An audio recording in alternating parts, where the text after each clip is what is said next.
Good evening, ladies and gentlemen. This is your host of the Stay Talking-ish podcast show, Mr. Barksdale. Yeah, I'm just gonna switch it up. Use one of the old intros if you don't go back. Just start off like we usually start off, man. You don't even got the same enthusiasm with it. Because I need a Red Bull.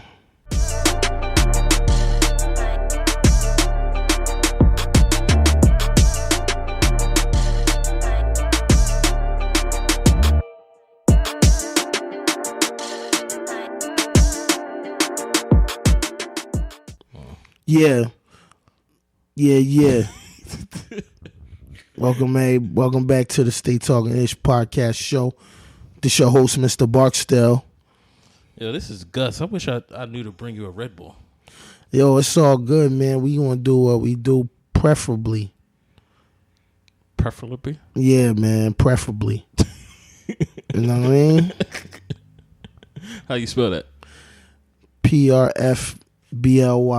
Preferably. We don't need no vowels, huh? Nah, man. We don't need no hooks, man. Yo, so we got a guest today, man. Yeah, what's up, man? Introduce yourself to the people, like. Yo, this the dude. We call me the selfish dude. All right. He be writing a blog post. Oh yeah, this is our Stay Talking-ish blogger right here, man. Yeah. You know what I mean? You out here shaking up the world with them blogs, man. Been getting a lot of feedback. Gotta talk a little ish. As you should, man. That's what we employed you to do, man. We ain't paying you, but that's what we employed you to do. This is like a unpaid internship. Yeah, man. You get all the experience. Mm-hmm. We ain't giving no credits though. We give you the credit on the page, you know. Yeah, but we ain't giving out no bread. We give you a nice Stay Talking-ish fitted though. Okay, yeah, I was waiting for it. That's it. You know what I'm saying? We're just making sure you lasted long enough. You know what I mean? We ain't just sending you no hat after a couple posts. Yeah, man. We gotta make sure you're around for a while. Yeah, man. We had people that was rocking with us, and then they just motherfucking hit the Houdini on us and disappeared. Like, so, you know what I mean? Once we know you're around for a long haul, then you get a Stay Talking-ish shirt. Okay, so you know what I mean?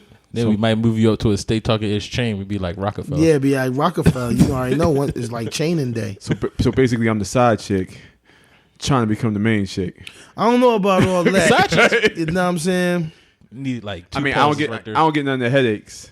I ain't gotta argue with you. No, I mean it's three dudes. We don't really argue. Pause. That's what I'm saying. Like that whole, it was just going all the way left, man. I was about to remove myself from the whole episode. You know what I'm just saying, saying? it's three dudes in a room. Yeah. So what we talk about this week, man? I mean, you tell me, man. Right now, I'm on like an emotional high. So whatever's the conversation, I will add my scholarly expertise. Oh God, here we go already. Let's fucking Nigga, you go. ain't even start yet, man. Yeah. Nah, I would like to congratulate you on Yeah. your acceptance. Yeah, let's into go. Your, doctorate program. That's right, Doctor of Misogyny, Barksdale. That mean that you hoes can't tell me nothing about how to be a man because I know how to be a man. And the certificates say in the doctorate degree say so. Doctor Misogyny. Yo, man, I'm gonna have to figure something out in like the next couple of years, man. Because I ain't gonna be able to deal with you, man.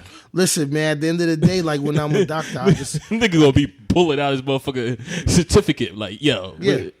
Like I got a prescription for your bullshit. That's it.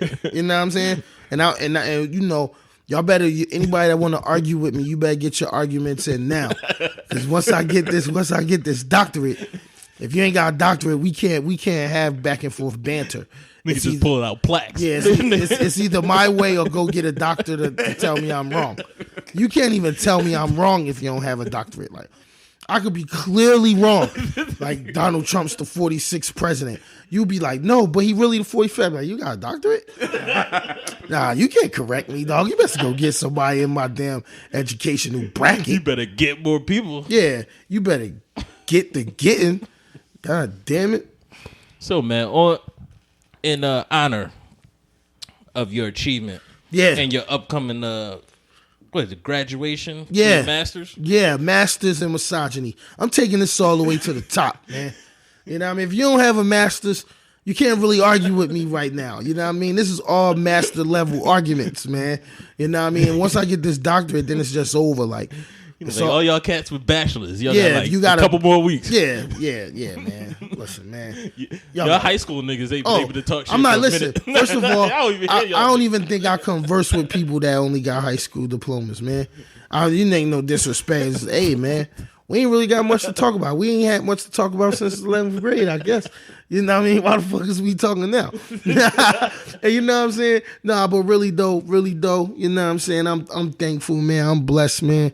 Allah put me in a position to show my talents, and you know, I'm able to move further in life with it. You know what I'm saying? I'm trying to be humble. It's just sometimes you be so happy. Sometimes you be so happy, it's hard to sound humble. Like, you know what I'm saying? Like, it's really hard to sound humble, but you know what I'm saying? I guess it's almost like, you know, when Michael Jordan hit the game-winning shot and shit, and you go to Mike and you say, Mike, how you feel? He'd be like, I did that. Like, he passed me the ball and I made the shot, and we got 6 of them things. Like, that's just how I feel. Like, they told me to do the work, I did it, and now I'm getting the fruits of my labor. Like, I'm not arguing with you if you barely got through your 12th grade research paper. Like, just chill. I'm gonna give you a pass until like September. All right. You can rock out all summer. No, I'm rocking out until the doctorate program done. You know what I mean? Dr. Misogyny. Let's go. Mm-hmm. Yeah. So we're gonna talk about success. You know what I mean? We 3 men. Yeah. Of a certain age, around the same age. I don't know about you niggas, but I'm 21. So let's go. So, you know, I just wanted to talk about how we envision success versus now that we grew up a little bit, how we view success. I mean, I just want to be clear. You know, success for me was, at first, it was like actually having a house phone. You know what I'm saying? And maybe like a cable and refrigerator and food in the refrigerator. That was success for me for a long time. And then, you know, shit changed, and it was like having my own crib, maybe with nothing in the refrigerator, but it's my crib. You know what I'm saying? And not having to ask nobody for nothing, or not coming home and constantly under pressures because you living in somebody else's shit. You know what I mean? It probably wasn't until like I graduated from college, and I realized, like, yo, I'm 5 years removed from school, and like, yeah, I got my own place, I got a car, I got all this shit. So like, what's next? You know what I'm saying? Somebody asks you like, well, damn, what was your dream? And I'll be like, for real, like, I'm kind of living my dream, because I never really had big dreams. You know what I'm saying? Like, I had modest dreams. Like, I grew up with 5 people in a 1-bedroom apartment, 10 people in a 1-bedroom apartment. You know what I'm saying? I had to go through some tragedies to finally know what it was like to live somewhere with the upstairs and the downstairs. You know what I'm saying? So, for me, having my own space, having the will, being able to come and go as I please, eat what I want, dress, buy my own shit, that was like a dream for me. You know what I'm saying? And it took some time for me to put bigger goals on myself. You know, part of it not even knowing you're going to be allowed to see those dreams. You know what I'm saying? So, you know, that was success for me. Like, nowadays. All right, we're going to go over to, before you get into nowadays, yeah, we're going to talk to the selfish dude. Yeah. So originally, tell us what your idea of success was. I mean, my idea of success was having $2,000 underneath the mattress. Yeah. That was my initial vision of success. I just wanted to have, if I could get $2,000 sitting underneath my mattress, shit, I thought I'd be the man. A pair of Timbs on my feet and an old Guess hoodie. You know, that was it. And I got the $2,000 on the mattress at 15, and for a while I wasn't even chasing success. You know, I just living the life, drinking the Henny, you know, all that good stuff, you know. And then I was like, man, I'm living check to check. I don't pay no taxes. My mom had a conversation with me. She's like, you don't pay no taxes, so you ain't gonna get no Social Security, and you ain't got no insurance. I was like, damn, maybe I'm not doing as good as I really thought I was. Mm-hmm. Shit, I got sick one time. I had to walk down to the free clinic, yo. Had to register for that with that health assistance or something. Shit, I was fucked up. So I realized then that my vision of success was kind of skewed. It wasn't working. If you get $2,000 underneath the mattress, but you can't get health care, that's a problem. Mm-hmm. That's not a lot of money. Yeah, you get sick, you gotta start paying for medicine out your pocket. I'm pretty sure you was acting like a nigga though. You ain't come out that $2,000 to pay for it. You just used that. Yeah, I got that free health care. I mean, Yeah. I mean, you ain't even tipped to pay out of pocket. You had like, Why would you ever pay out of it? Yo, it was free. I just didn't know how to do it. I was like, oh man, I had to go through that storm. I don't know, was that 96? mm-hmm. Yeah, I had to go through that storm. Get down to the free clinic so I could get some medicine. I had like the flu or something. That's what you say now. You need to strap up, man. Yeah. I mean, it's all right, man. No, thank you. As long as it's something you can get a shot for, Yeah. get rid of. Some shit live with you forever, huh? I don't know about that. I mean, either. That's what the commercials say. Yeah, I won that lottery. Mm-hmm. I did not crap out on that one. I did gamble a couple times. I'm glad I won. For me personally, I didn't have much of an idea for success. I always had a vision that I was going to be all right. Like, I was one of those people that never studied, still did good in school. And I just figured sooner or later, shit would work out. Like, I always envisioned I'd have like an eye crib, eye chick, eye car. So I was like, sooner or later, something's going to fall into my lap and I'll be all right. That was pretty much for me. I can't lie. I was kind of like a procrastinating, light-skinned Republican. Mm-hmm. You was acting like a Democrat back then. Yeah, man. But I can say, now that I'm older, now that I got the wife and kids, mm-hmm. my idea of success is much different. I used to think, I got to a point where I thought success was having a lot of money. Mm-hmm. Or a lot of stuff, or a big house.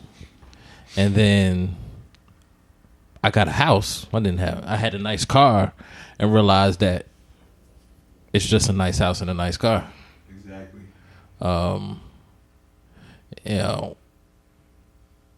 If you don't have a good, well, for me at least, if you ain't have a good woman, it didn't really make a difference. You just had stuff. You know what I mean? When you in that house in that car and you got that car and you by yourself, it really don't mean much to me at least. Mm-hmm. And then once I had kids, my whole idea of success totally flipped because it was basically all about setting up a legacy for them. It was all about what I can do for them. Can I send them to, dance class, gymnastics, swim class? Mm-hmm. Do they have enough food in their belly? Mm-hmm.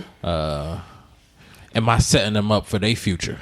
Like, even if I do stash a lot of money away from them, do they have a quality education? Yeah. Are they going to be able to be successful in whatever they want to do? Mm-hmm. And actually, that's what I'm focused on now. So, and also, I've met a lot of people with a lot of stuff, and I realized that shit don't mean anything. Yeah. I think that for me right now, vision of success is just like is we living comfortably and just setting the babies up for the future. Like, that's about it. Like, I feel like everybody gonna have a different vision of success, and I think your vision of success really gonna come from, I hate to say it like that, but maybe like your level of education or your level of exposure to things in the world. You know what I'm saying? Because I think when you're exposed to a lot of different things and you know a lot of different things, then your education level, I'm not education, but your success and what you consider successful is going to change. You know what I'm saying? When I think about success, I think about what can I leave my kids? Like, what is it that when all this is said and done, if I die tomorrow, Yeah. what do they have that they not struggling? Is there a business, something that generates consistent income without a lot of effort? Where my building, so if they need a job, I could just say, hey, all right, you need a job? Yeah. I got you. Come work for me. Yeah. Somebody been watching Dame Dash interviews. Yo, Yeah. it was good, but I got a homeboy. He does obituaries. He started out at a school. He worked for a printer. Now that dude, he employs him, his wife, his kids, and he has another employee. He making cash, but that's something that generates income. I mean, steady income every day after day. People steady dying. Yeah. I mean, you always get the right obituary. Yeah. We are in Philly. Yes. Should branch out to Chicago. Yeah. Oh, God. He was a good man. But yeah, that constant income and being able to employ your own if you have to. If they ain't got a job, you can just say, come work for me. Yeah. Constant income. So that's my long-term view of success is what am I doing to build constant income that even when I'm not here, it still makes money. So the question I want to ask y'all is, because I think all of us has made comments about, I guess, like income could deem you successful. Can a person be successful without money? I guess to some extent, showing the fruits of their success. I guess it depends. If you're a man without a family, I think you can be successful without money because you as an individual may not need money. Yeah. You as an individual might not need. I mean, some people choose to live on the street because that's what they want to do. But if you have a family, if you have children, money is a necessity to life. So you're going to need money to be able to set your children up. So is dope dealer successful? Until you get caught. Like I, for me, I don't want to subscribe to that. I don't want to subscribe to like, all right, if I made $1 million, then I'm successful, because I feel like if what you're doing is not ethical and not morally sound, you know what I'm saying? And of course, I'm not judging nobody that sell dope or nothing like that. I know what it's like to stand on them corners too. And anybody who know me outside of everything, y'all, you know what I've been through. You know what I'm saying? How I earn my stripes. But in the same token, if I look at that money I had back then compared to what I'm doing with my life right now, I probably was seeing a lot more money back then than what I'm seeing right now. But I feel way more successful right now than I did back then. Well, my question to you is, so we seen the remnants of the mob dudes that had the Gambino Electrics and all those other different businesses that became legitimate after they did a lot of wrong. Would you consider those dudes that was doing all those illegal activities but eventually got their family into legitimate businesses, were they successful? I mean, I think once again, it's all about what you deem successful. You know what I'm saying? Like me, if somebody, like, I know people that done took drug money and turned drug money into legitimate, respectful businesses. And I mean, do I deem it successful? Yeah. I mean, you did some dirty things, you did some grimy things to spin around and create a way for your family to where you don't have to do those things no more, and your family don't have to do those things or be exposed to those things. Then I'm gonna say, yeah, that was successful. You played the game and you won. You played the game and you won. Mr. Selfish Dude. I think you successfully converted dirty money into clean money. So that's a level of success. Now, why you were doing that dirty money thing was successful depending on what your goal was. Was your goal like, hey, this is where I'm trying to get? Yeah. So I was successful, even though it might have been wrong or whatever. I was successful in getting myself out of that situation into a legit situation. Yeah. You know, it's a whole bunch of people that sell dope. They ain't never flipped their money into clean money. So are they successful? No. They getting money. They getting money, but that doesn't mean that they're successful. I agree. Like, and I don't. That's why I don't want to equate getting money with success. Not to me. Not to me. But a lot of times, they lawyers are successful. Say this again. I said those dope dealers who make money, they lawyers are successful. Oh, very Yeah, but, successful. I mean- When they get caught, whether you win or lose, the lawyers still get paid. So, Sure enough. and the lawyer didn't have to rob nobody or stand on no corner to make all the money that you made in 1 year in 2 court cases. So, I mean, who's really successful in them cases and those situations? Like, you know what I'm saying? Like, you know, even with like football professional athletes, like, yeah, professional athletes, I respect, like, you got a talent and your talent is getting you this money, you know what I'm saying? But at the end of the day, like, you 21, you go into the NFL. Let's say if you know what I mean, take care of your body, do all that shit right, you play 10 years in the NFL, you done started a family. That's 10 years out your kid's life, they ain't seen you. And yeah, you made all this money, and they know you in the summer times or from family vacations or whatever, but then your body's so banged up you can't even play with them. You know what I'm saying? You probably didn't really pay attention in school. You can't do too much with them, and all you have is this money. You know what I'm saying? And if you're not playing, then you really going broke, because once you're not making the money, then you spending the money.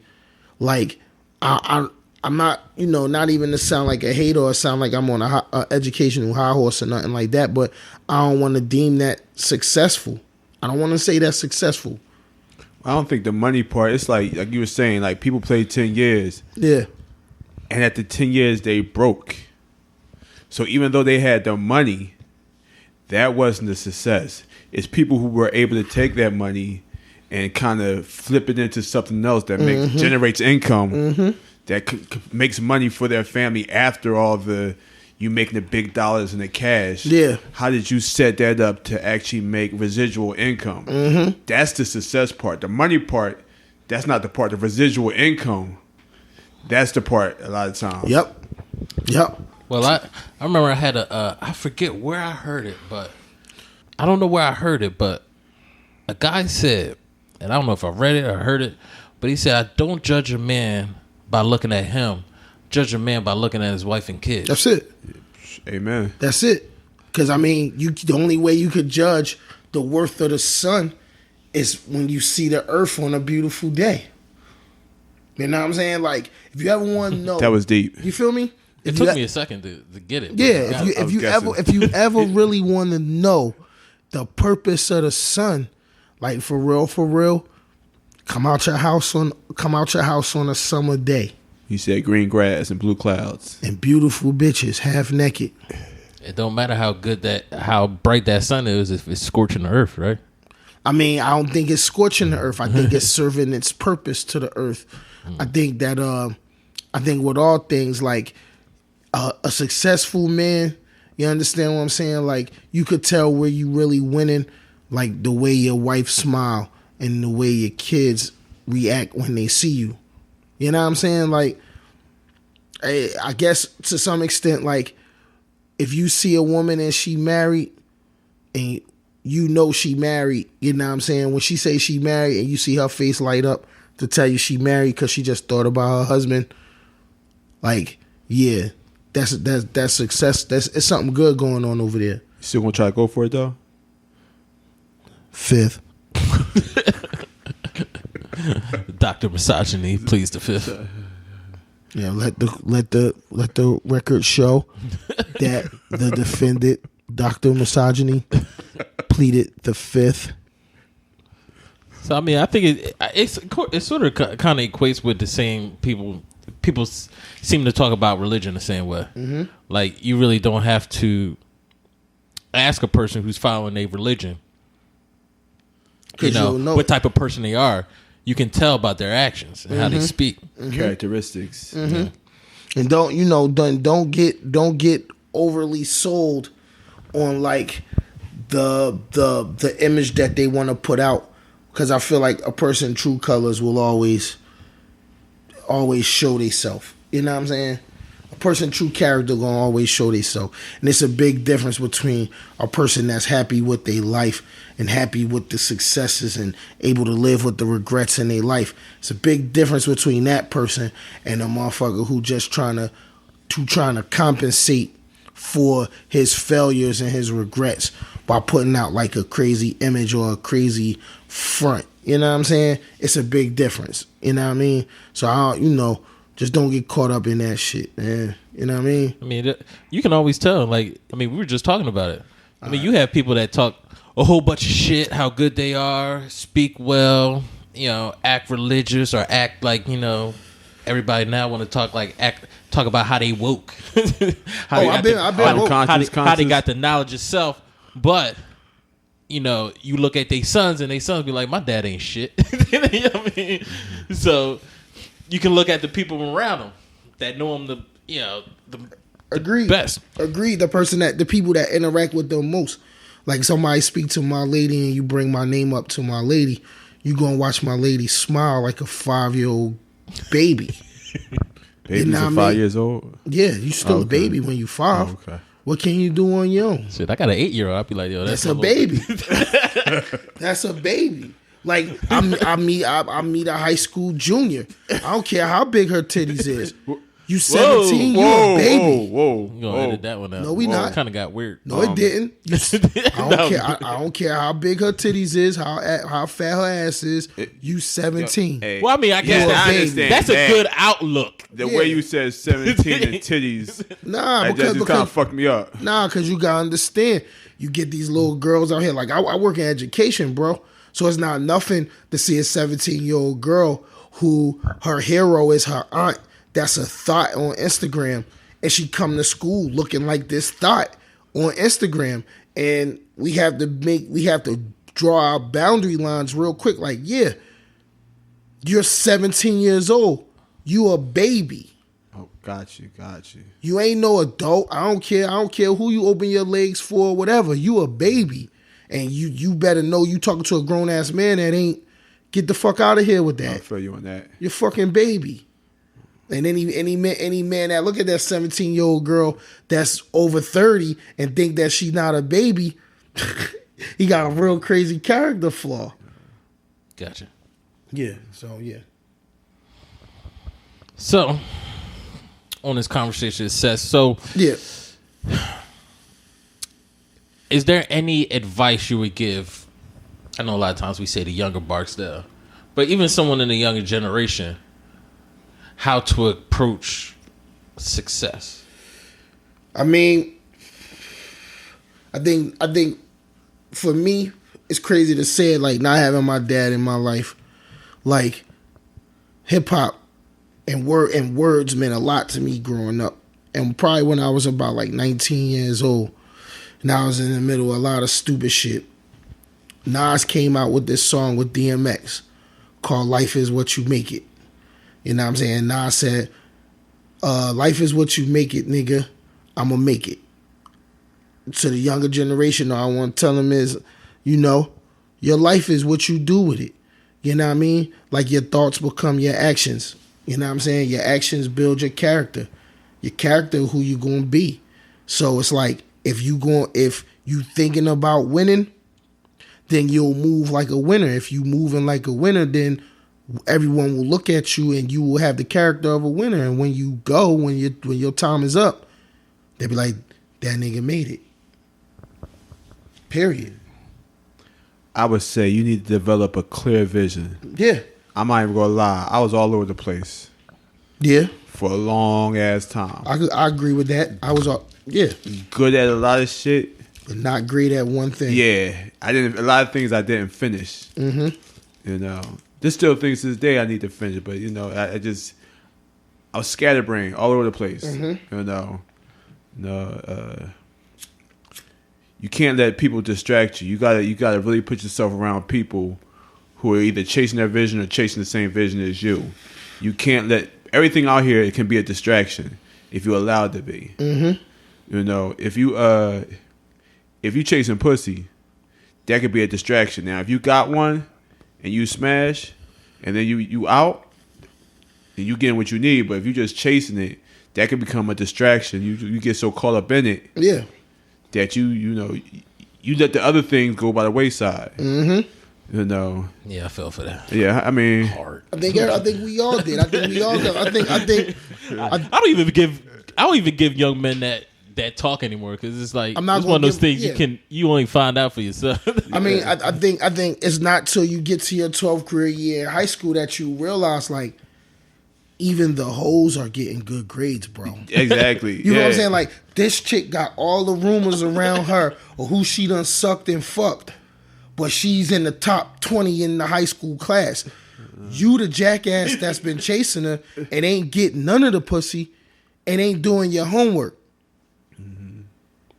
So, you know, you probably want to be on top of your game, and it's a good chance that the hoe gonna flock to you.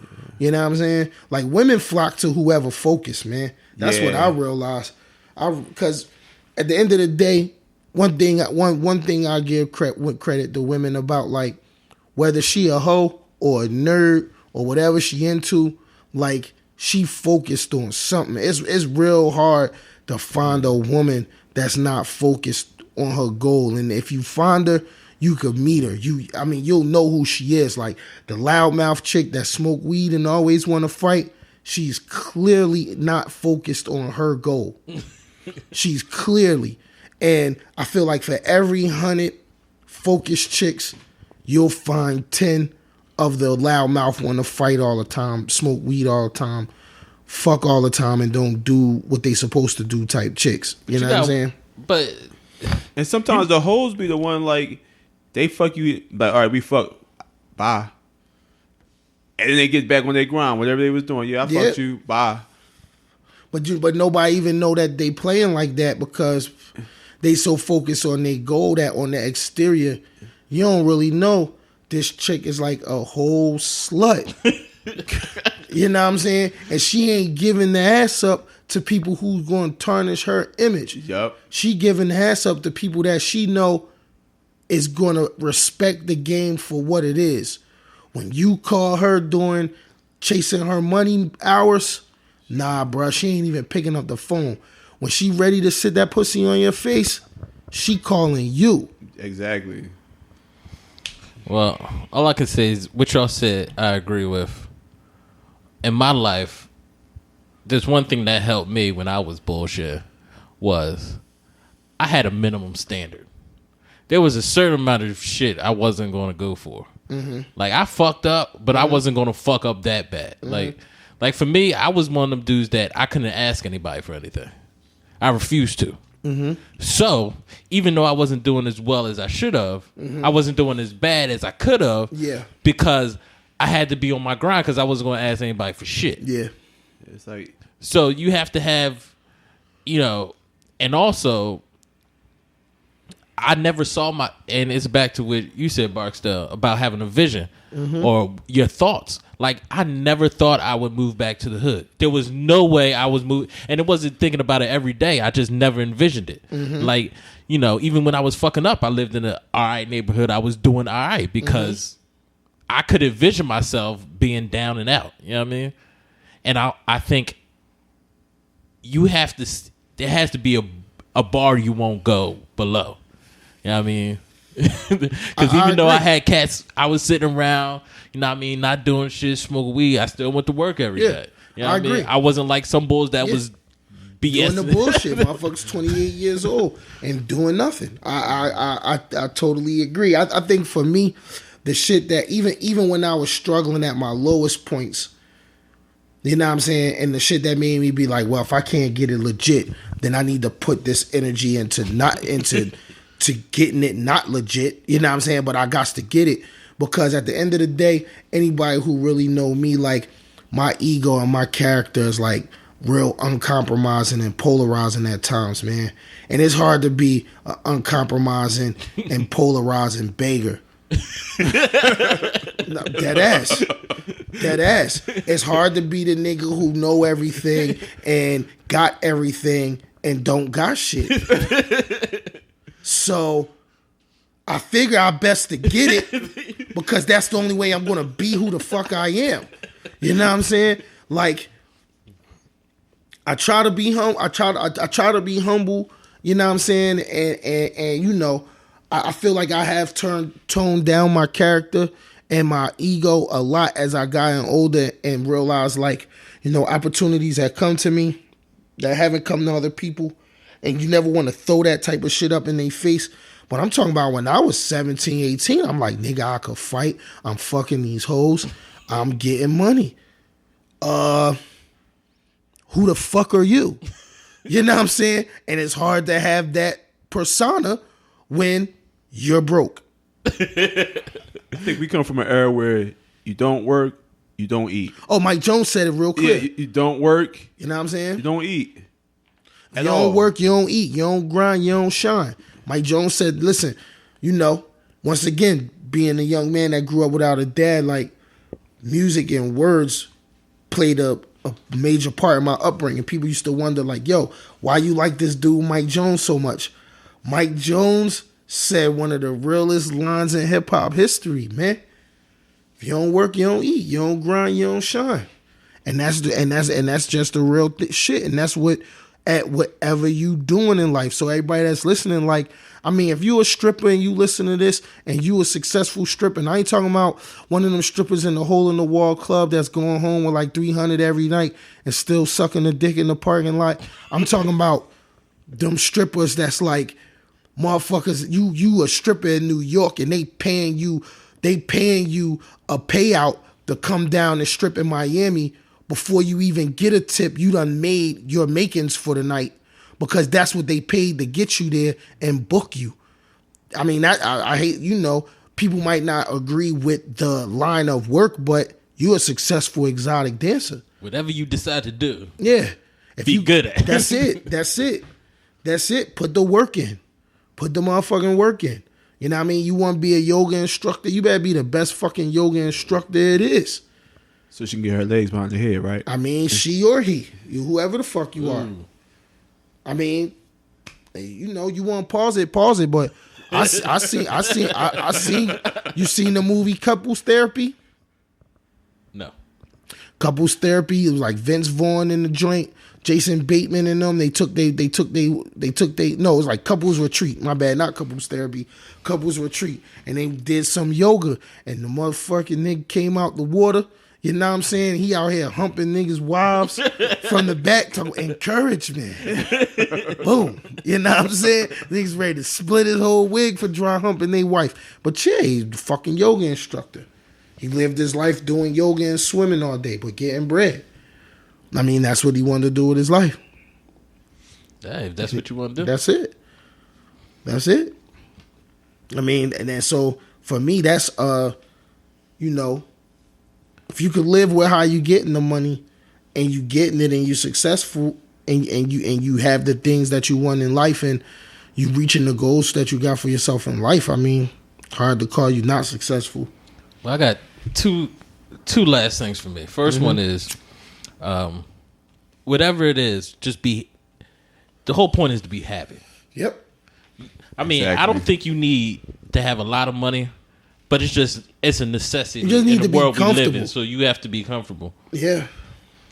Number two, as a man, once you have a family, once you have kids, your decision ain't yours no more. Exactly. You know what I mean? And, you know,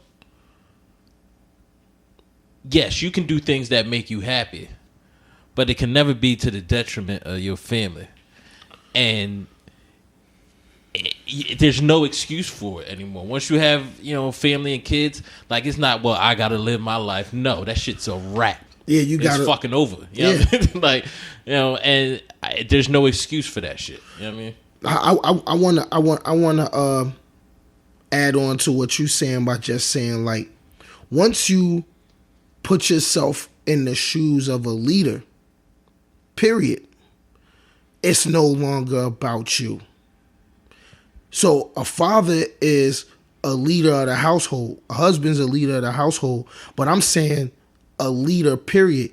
You got a successful organization. It ain't just about what you gonna do with your life. It's about how you gonna position the people who are following your directives to be better in their lives as well. Because you only successful as the last man on the totem pole. That says how successful your vision has been, your team has been. You know what I'm saying? And so when you take that on to have people follow you and you want to be successful, you got to come into the realization that it ain't just about you no more. Damn. Damn, Dr. Misogyny be dropping shit every once in a while. Listen, man. I studied under Bill Belichick, bro. I don't care what y'all say. Bill Belichick, for real. I mean, I don't know him from a can of paint. He probably a racist piece of shit. But he probably is. I don't know. I don't know him from a can of paint. But what I'll say is this. From the outside looking in, Bill Belichick has been more of a father to me than I've ever experienced. Just by listening to his teachings, listening to the shit he say. When the Patriots lose, Bill Belichick says, it's my fault. When the Patriots win, Bill Belichick be like, nigga, I didn't throw one pass or make one tackle. Players win games.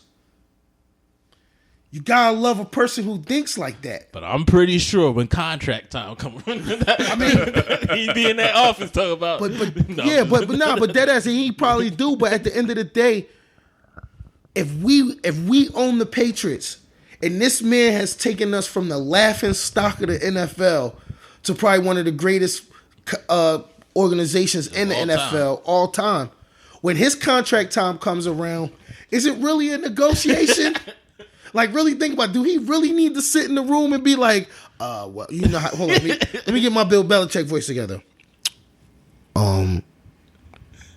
You know, we went out there and we did some things well this season, and you know, the players went out and did pretty much everything, and every time we lost, I just tried to make sure we were better for the next game. So back that motherfucking truck up. No. And you see 5 Lombardi trophies in front of him when he says that little bit of spill. I'm looking at the partners like, yeah, Bill, we're pretty much just going to ask you to sign this blank check. And whatever figure you put in there, okay. I wonder, like, does he walk in with like all his rings on? Like, well, he don't got one up. No. He do got all 5 of his, but Bob Kraft don't got all 5 of his. The what's his name? Putin over in Russia. Putin kind of juked him for one of them. He went over there to see Putin, and Putin was like, what is this? And he let him try it on and never gave it back. Yeah, you don't ask him. I heard that story. You don't ask him. Yeah, so I would just need another one.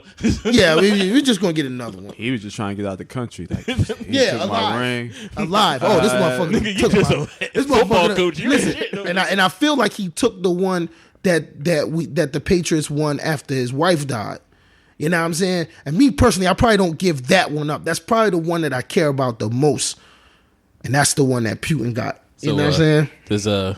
So if you was in Russia, you gonna let Putin bitch you like that? For the ring that's dedicated to my wife, no. But if I can leave, you can have that one. You know what I'm saying? You could take the one versus the Eagles, but I need this one. Before we get too far left, yeah. Any closing words for you, Mr. Selfish Dude? Yeah, work hard, be focused. That's it. I got some last words. Nigga, I ain't asked you. So what? This last statement, one of my good brothers, my man JJ Davis, who died in 2009. He was real innovative. He said this shit. He was way older than his age. He used to say, "Hey, Barks, man, get money, hit the hoes." And I never really realized how much that slogan meant to me until you really realize, like, yo, get money just mean be focused. And hit the hoes mean enjoy the fruits of your labor. So, yeah, get money, hit the hoes. Yeah. Well, that's that. Thanks for listening. Stay Talking Ish. Another wonderful episode. Yeah. Make sure you go to StayTalkingIsh.com. Yeah. Make sure you follow us on Instagram. Yeah. Yeah. At Stay Talking Ish. Yeah. Follow us on Twitter. You already. At Stay Talking Ish. Uh-huh. Follow us on SoundCloud. Yeah. Check us out on iTunes. Yep. Check us out on Big Bad Radio. That's right. Friday night, 6 to 8. We on there live. You know what I'm saying? Anybody who got a problem with the things that Dr. Misogyny say, come get your issue.